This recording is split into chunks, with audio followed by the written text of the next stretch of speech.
सबसे पहले जान लीजिए मर्दों को बियर्ड आता क्यों है, लड़कियों को क्यों नहीं आता। मर्दों के शरीर में ऐसा क्या रिएक्शन होता है जिसके वजह से 18 साल की उम्र के बाद मर्दों को धीरे धीरे बियर्ड आना शुरू होता है। दोस्तों आप जान के हैरान हो जाएंगे, जो डीएसटी सर के लिए यानी स्कैल्प के लिए बहुत बुरा असर देता है वही डीएसटी हमें बियर्ड देता है। हाँ दोस्तों, ये झूठ नहीं है, ये बिल्कुल सच है। इसके पीछे का साइंस मैं आपको समझाता हूं, ध्यान से सुनिए।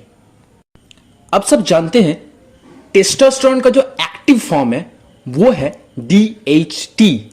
तो बॉडी में जो डीएचटी फॉर्म होता है वो सर्कुलेट करता है, पूरी बॉडी में घूमता है और ब्रेन को एक सिग्नल देता है कि बियर्ड की ग्रोथ करो।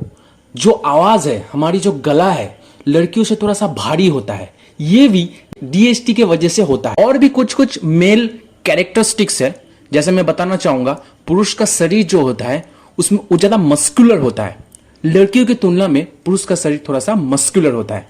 ये भी कहीं ना कहीं डीएचटी का हाथ है इसके पीछे। बॉडी में जो हेयर आता है पुरुष को वो भी डीएचटी की वजह से आता है। ऐसे बहुत सारे चीज जिसमें डीएचटी बहुत अच्छा खासा रोल प्ले करता है। अब आते हैं बियर्ड पे। बियर्ड पे डीएचटी काम कैसे करता है दोस्तों? जो स्किन है ना दोस्तों, ठीक नीचे या फिर स्किन का जो परत है उसके ठीक नीचे जो ब्लड वेसल्स है वहां पर डीएचटी मौजूद रहता है। हाँ दोस्तों, वो डीएचटी क्या करता है, जो बियर्ड की ग्रोथ है उसको फास्ट करता है, उसको और एनहांस करता है। इसीलिए जो डीएचटी स्कैल्प के लिए बुरा है वही डीएचटी बियर्ड के लिए बहुत अच्छा होता है। जिन पुरुष के शरीर में डीएचटी ज्यादा है उनका सर का बाल जो है धीरे धीरे गिर जाएगा, लेकिन जिनको बियर्ड चाहिए उनको अपने शरीर में डीएचटी का लेवल को बढ़ाना पड़ेगा।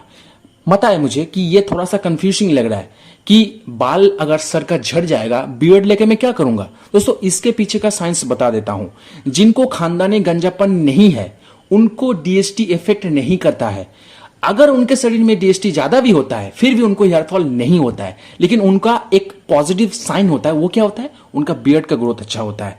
इसीलिए शरीर में डीएचटी होना जरूरी है अगर आपको बियर्ड चाहिए। लेकिन अगर साथ में आपको खानदानी गंजापन भी है तो आपको थोड़ा सा सावधान रहना पड़ेगा, क्योंकि आपके सर के बाल आपके लिए ज्यादा कीमती है आपके बियर्ड से, ये याद रखिए।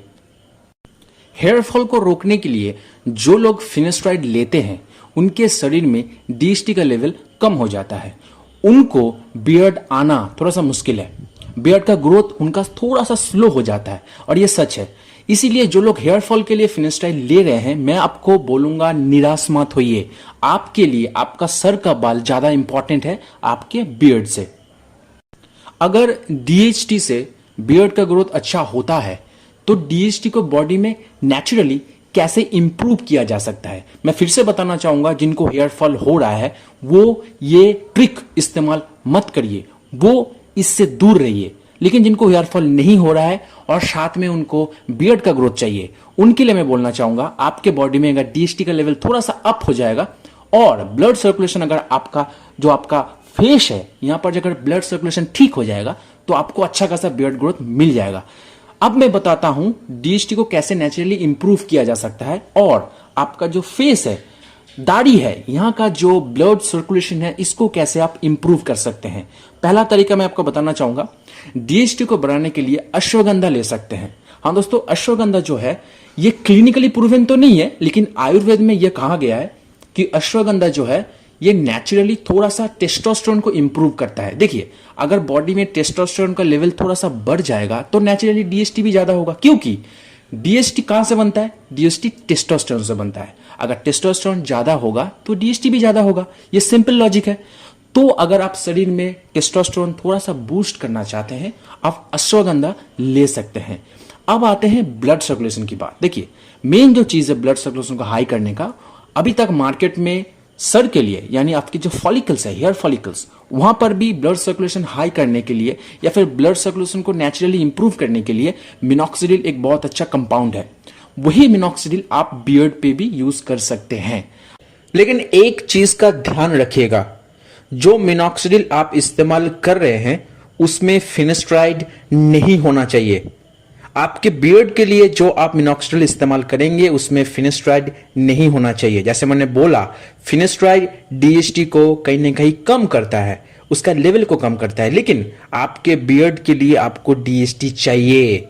इसीलिए बियर्ड पे जो मिनॉक्सिडिल आप इस्तेमाल कर रहे हैं उसमें टॉपिकल फिनेस्ट्राइड नहीं होना चाहिए। अब बियर्ड पे यूज करने के लिए क्या सिर्फ मिनॉक्सिडिल काफी है?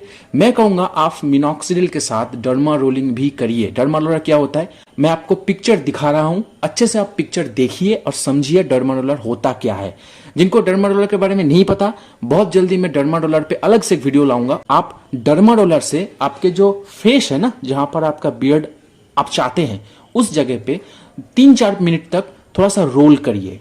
थोड़ा रोल करने के बाद आप देखिएगा उस जगह पे आपको रेड रेड दिखेगा, यानी ऐसा महसूस होगा कि वहां का जो ब्लड सर्कुलेशन है वो हाई हो गया है।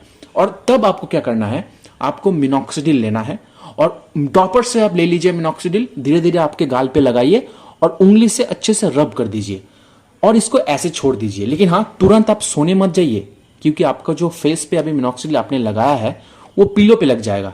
इसलिए सोने से कम 3-4 घंटा पहले ये आप करिए। और हर रोज करने की जरूरत नहीं है दोस्तों। डर्मा रोलर आप कम से कम हफ्ते में 3 दिन कर सकते हैं, बाकी दिन आप सिर्फ मिनॉक्सिडिल लगाइए, सिर्फ मिनॉक्सिडिल। मैं फिर से बताना चाहता हूं, हफ्ते में 3 दिन आप अपने फेस पे डर्मा रोलिंग कीजिए।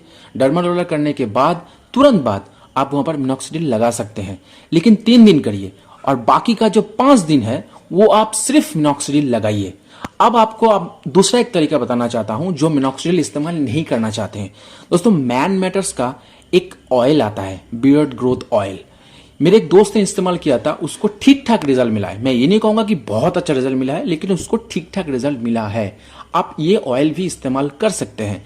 इस ऑयल को इस्तेमाल करने के लिए भी सेम तरीका है, पहले डर्मा रोलिंग करिए, उसके बाद इस ऑयल को अच्छे से मसाज कर लीजिए। अब आते हैं मेन चीज पे। देखिए दोस्तों, हेयर फॉल कह लीजिए या फिर बियर्ड कर लीजिए, जेनेटिक्स बहुत बड़ा रीजन है। ये जेनेटिक्स क्या होता है, मान लीजिए आपके पिताजी के बियर्ड बिल्कुल नहीं है, तो आपको भी बियर्ड आने का संभावना बहुत कम हो जाएगा। दोस्तों, आपने देखा होगा जापान में, चाइना में या फिर दार्जिलिंग में या फिर नॉर्थ साइड में इंडिया में जो लोग रहते हैं उनको उतना अच्छा बियर्ड नहीं आता है।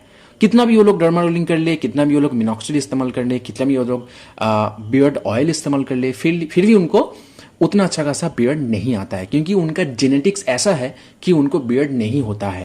खाने पीने का क्या चक्कर है?